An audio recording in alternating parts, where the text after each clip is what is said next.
2024 लोकसभा चुनाव के मद्देनजर तमाम विपक्षी पार्टियां एकजुट हो रही हैं और इसके तहत पटना में एक बैठक बुलाई गई है बिहार के मुख्यमंत्री नीतीश कुमार के द्वारा, जिसमें ममता बनर्जी, स्टालिन, राहुल गांधी, तमाम नेता शिरकत कर रहे हैं। हमारे साथ मौजूद हैं बिहार प्रदेश कांग्रेस कमेटी के अध्यक्ष और राज्यसभा सांसद अखिलेश प्रसाद सिंह जी। अखिलेश जी, ये बैठक तो हो रही है और क्या आपको लगता है कि इस बैठक की परिणति ये होगी कि नीतीश कुमार या कोई और चेहरा घोषित किए जाएंगे इसमें? नहीं, अभी चेहरा घोषित करने का ये मीटिंग नहीं है। इसकी प्राथमिकता मीटिंग की ये है कि कैसे जो अपोजिशन लीडर्स हैं, जो भारतीय जनता पार्टी और आरएसएस के विचारधारा को नहीं पसंद करते हैं, वो सब एक प्लेटफॉर्म पे आएँ। वहाँ जो छोटे छोटे स्टेट के मुद्दे हैं उनको दरकिनार करके जो देश का असली मुद्दा है कि कैसे मोदी राज के कुशासन से लोगों को मुक्ति दिलाया जाए, कैसे आरएसएस के विचारधारा को हराया जाए 2024 में, इसके लिए ये मीटिंग है। और ये पहली बार मीटिंग नहीं है। इसके पहले 2 बार हम लोगों के राष्ट्रीय अध्यक्ष मल्लिकार्जुन खड़गे साहब के यहाँ माननीय मुख्यमंत्री नीतीश कुमार जी, तेजस्वी यादव जी, सब लोग बैठे हैं और एक लंबी चर्चा के बाद वो मीटिंग राहुल जी की उपस्थिति में हुई थी।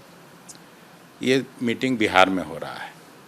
बिहार का जो ऐतिहासिक महत्व है वो ये है कि चंपारण की धरती से महात्मा गांधी जी ने अलख जगाया था स्वतंत्रता आंदोलन का, और पटना से भी कई ऐसे ये हुआ परिवर्तन की राजनीति की शुरुआत हुई। तो मुझे विश्वास है कि सब लोग यहाँ मिलेंगे जुलेंगे और एक कॉमन एजेंडा तैयार करके और आगे बढ़ेंगे। और सचमुच में ये हो गया जो होना है तो भारतीय जनता पार्टी 100 से नीचे की संख्या में चली है। ये पहली बार देखा जा रहा है कि कांग्रेस पार्टी एक हेल्पलेस स्टेट में है। इतना बड़ा संगठन, इतनी बड़ी पार्टी, कोई ऐसा ब्लॉक नहीं होगा जहां कांग्रेस पार्टी की ऑफिस नहीं होगी देश भर में। तो इतना हेल्पलेस क्यों है? रीजनल पार्टी के सहारे राजनीति क्यों करनी पड़ रही है? क्या रीजनल पार्टी के सामने कांग्रेस पार्टी घुटना टेक रही है? जैसे ममता बनर्जी, स्टालिन, केजरीवाल जी, नीतीश कुमार जी, लालू यादव जी, महबूबा मुफ्ती, शरद पवार जी, तमाम रीजनल पार्टीज। तो रीजनल पार्टीज क्या कांग्रेस पार्टी को दबाने की कोशिश कर रही है? क्योंकि अभी ममता बनर्जी आई और आते के साथ उन्होंने ये कह दिया कि हम लोग का मीटिंग का एजेंडा होगा कि 1-to-1 फाइट हो। मतलब 1-to-1 फाइट मतलब जहां बाइपोलर कॉन्टेस्ट में कांग्रेस पार्टी है, राजस्थान, मध्य प्रदेश, छत्तीसगढ़, इस सब में कांग्रेस पार्टी मजबूती से लड़े, लेकिन बंगाल, बिहार, यूपी हम लोग के लिए, रीजनल पार्टी के लिए छोड़ दे।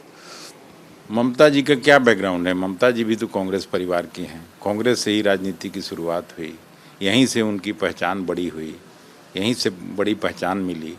अब ठीक है, अब तरह तरह के सिचुएशन स्टेट में हो सकता है, लेकिन विचारधारा कांग्रेस की है। चाहे स्टालिन से लंबे समय से कांग्रेस पार्टी का ये है, आरजेडी से लंबे समय से ये है। ये कठिनाई ज़्यादा भारतीय जनता पार्टी में है, जहाँ शिवसेना जैसी पार्टी जो जनसंघ के दिनों से उनके साथ थी, आज नहीं है।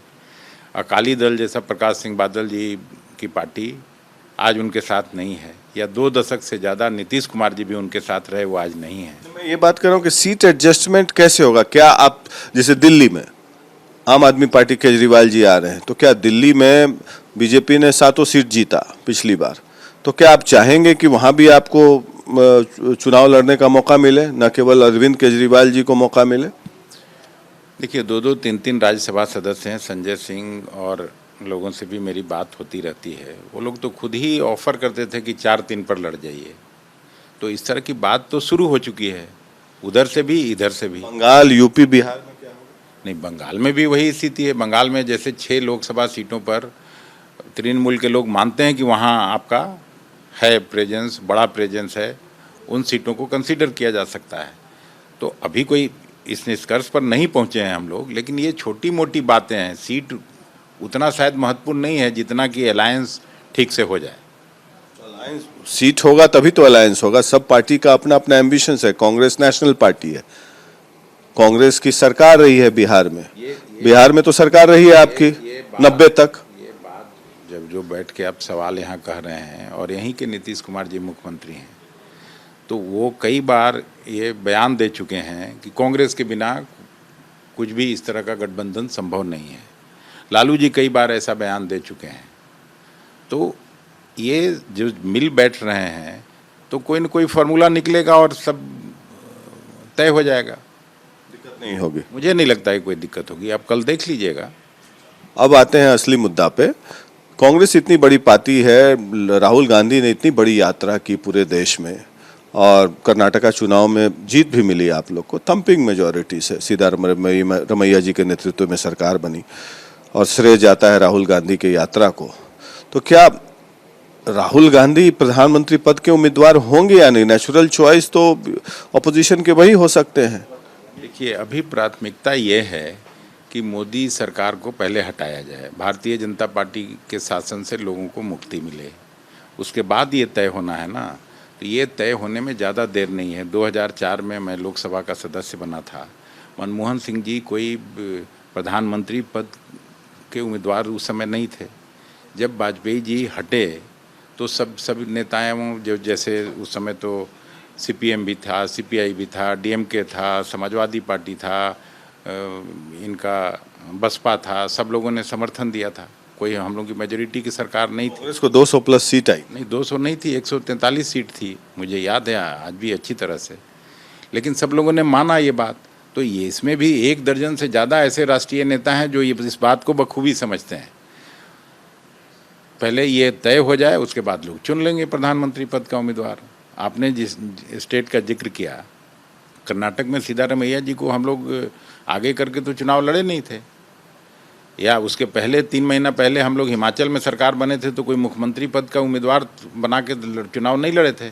लेकिन जब सरकार में हम लोग आए तो मुख्यमंत्री चुनने में कोई तकलीफ नहीं हुई। आपका कहने का मतलब कि प्राइम मिनिस्टर का कोई फेस नहीं होना चाहिए और चुनाव के बाद डिसाइड होना चाहिए। मैं ये नहीं कह रहा हूँ। भारतीय जनता पार्टी जो बराबर ये सवाल खड़ा करती है उसका मैं जवाब दे रहा हूँ।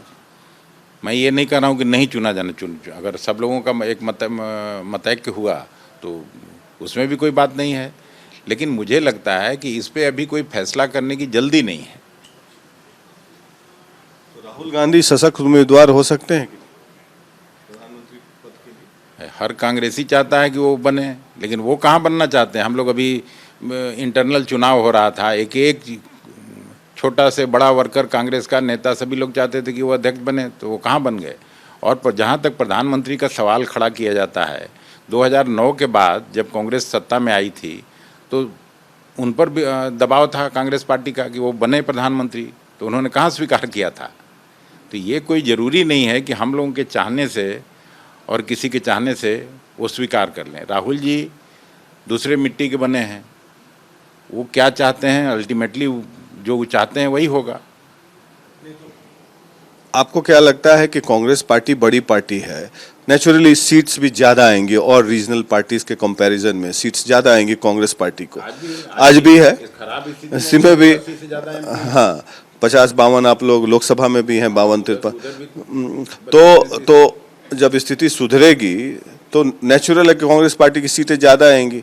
तो ज़्यादा नंबर्स वाली पार्टी जो है प्रधानमंत्री पद नहीं मिले और कम वाले को मिल जाए, ये आपको क्या लगता है, ये फिजिबल है?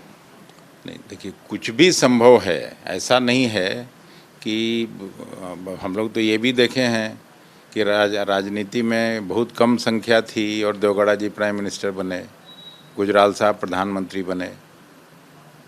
तो ऐसा एग्जाम्पल बहुत है। वो एग्जाम्पल दे रहे हैं, लेकिन वो तो अनस्टेबल गवर्नमेंट था वो देवगौड़ा जी गुजराल जी का। देवगौड़ा जी गुजराल जी के पैरेलल क्यों आप बनाना चाहते हैं सरकार उस टाइप? बनाना चाहते हैं, हम कहाँ बनाना चाहते हैं। मैं तो बात बोल रहा हूँ कि इतिहास में ऐसा भी हुआ है, लेकिन उसकी परिणति हमने देखा है 2 साल में क्या हुआ था 96-98। इसमें मैं आपको पहले जो कहा कि 1 दर्जन से ज़्यादा बड़ा गुजराल मॉडल फिर लाना चाहते हैं आप? बिल्कुल नहीं लाना चाहते हैं। 1 दर्जन से ज़्यादा ऐसे परिपक्व नेता हैं जो मोदी जी से ज़्यादा सक्षम तरीके से देश चला सकते हैं। मैं समझ गया, देवगौड़ा जी भी बहुत अनुभवी मुख्यमंत्री थे, लेकिन जब हमने देखा कि 2004 से लेकर 14 तक कांग्रेस पार्टी की सरकार थी, बड़ी पार्टी के नेतृत्व में, समर्थन से ही तो थे। 2004 से 14 जब बड़ी पार्टी के नेतृत्व में सरकार बनी तो सरकार ज्यादा चली, स्टेबल गवर्नमेंट थी। देवगौड़ा और गुजराल वाला एग्जाम्पल जो दिया वो अनस्टेबल था। अनस्टेबल बिल्कुल था, लेकिन ऐसा भी हुआ है। मैं ये कह रहा हूँ कि राजनीति में कुछ भी संभव है, प्रयास करने से नहीं होता है, कभी कभी परिस्थिति बस हो जाता है। तो ये क्या परिस्थितियों के प्रधानमंत्री नीतीश कुमार होंगे, जैसा कि शहाबुद्दीन जी ने जेल से निकल कर कहा था कि परिस्थितियों के मुख्यमंत्री हैं नीतीश कुमार, तो वैसे ही परिस्थितियों के प्रधानमंत्री बनेंगे? नहीं, ये प्रिडिक्ट अभी करने का मतलब मेरे जैसा छोटा सामाजिक कार्यकर्ता इस बात को नहीं कह सकता है, और निश्चित समय आने पर ही इसका पता चलेगा। फाइनल क्वेश्चन कि आपको क्या लगता है ये कल के मीटिंग का आउटकम क्या बहुत आप पॉजिटिव हैं, होपफुल हैं पॉलिटिकल रीअलाइनमेंट को लेके? रीअलाइनमेंट होगा और बहुत सोच समझकर ये निर्णय हुआ है यहाँ इस मीटिंग का, और उसमें हम एक पॉजिटिविटी देख रहे हैं और ये होना भी चाहिए। अभी जो देश की परिस्थिति है, जिस तरह से महंगाई है, बेरोजगारी है, सब लोग, पूरा देश इस दंश को झेल रहा है, तो ये होना चाहिए। और ये अगर हो गया तो मैं फिर दोहराता हूँ कि ये लोग 100 की संख्या पर सिमट जाएंगे, भारतीय जनता पार्टी। आखिरी सवाल ये है कि अभी आम आदमी पार्टी के जो सांसद है संजय सिंह, उन्होंने कहा कि अगर अध्यादेश पर मीटिंग में चर्चा नहीं हुई तो हम लोग आम आदमी पार्टी वॉकआउट कर जाएगी मीटिंग से, क्योंकि वो इम्पोर्टेंट मुद्दा है उनके लिए। देखिए, ये उनके लिए महत्वपूर्ण मुद्दा है, बाकी लोगों के लिए भी महत्वपूर्ण मुद्दा है, तो चर्चा क्यों नहीं होगी? चर्चा लोग करेंगे, उसमें तो कोई ऐसी बात है नहीं। लगता है चर्चा होनी चाहिए इस पर, अध्यादेश पर जो नहीं, वहाँ अब जो लोग इसको पर चर्चा करना चाहते हैं, तो चर्चा क्यों नहीं होनी चाहिए? चर्चा तो सब चीज़ों पर होनी चाहिए, तभी तो समस्या दूर होगी। एक दूसरे की समस्या को जरूर सुनना चाहिए, उनको अगर ये समस्या है तो सुना जाना चाहिए। अध्यादेश के पक्ष में है या खिलाफ? नहीं, अध्यादेश के पक्ष में कोई कैसे हो सकता है? एक चुनी हुई सरकार का अधिकार रोका जा रहा है इस अध्यादेश के द्वारा, तो इसके पक्ष में कोई कैसे जनतंत्र और जमहूरियत में बात कर सकता है? तो ये थे अखिलेश सिंह, बिहार प्रदेश कांग्रेस कमेटी के अध्यक्ष। इन्होंने साफ कहा कि सही रास्ते पे और सही दिशा में ऑपोजिशन की यूनिटी जा रही है और इसका रिजल्ट जरूर निकलेगा, और भारतीय जनता पार्टी को 100 के नीचे समेट देने की ये बात कह रहे हैं। पटना से वीडियो जर्नलिस्ट सूरज के साथ Prakash Singh, Republic media network के लिए।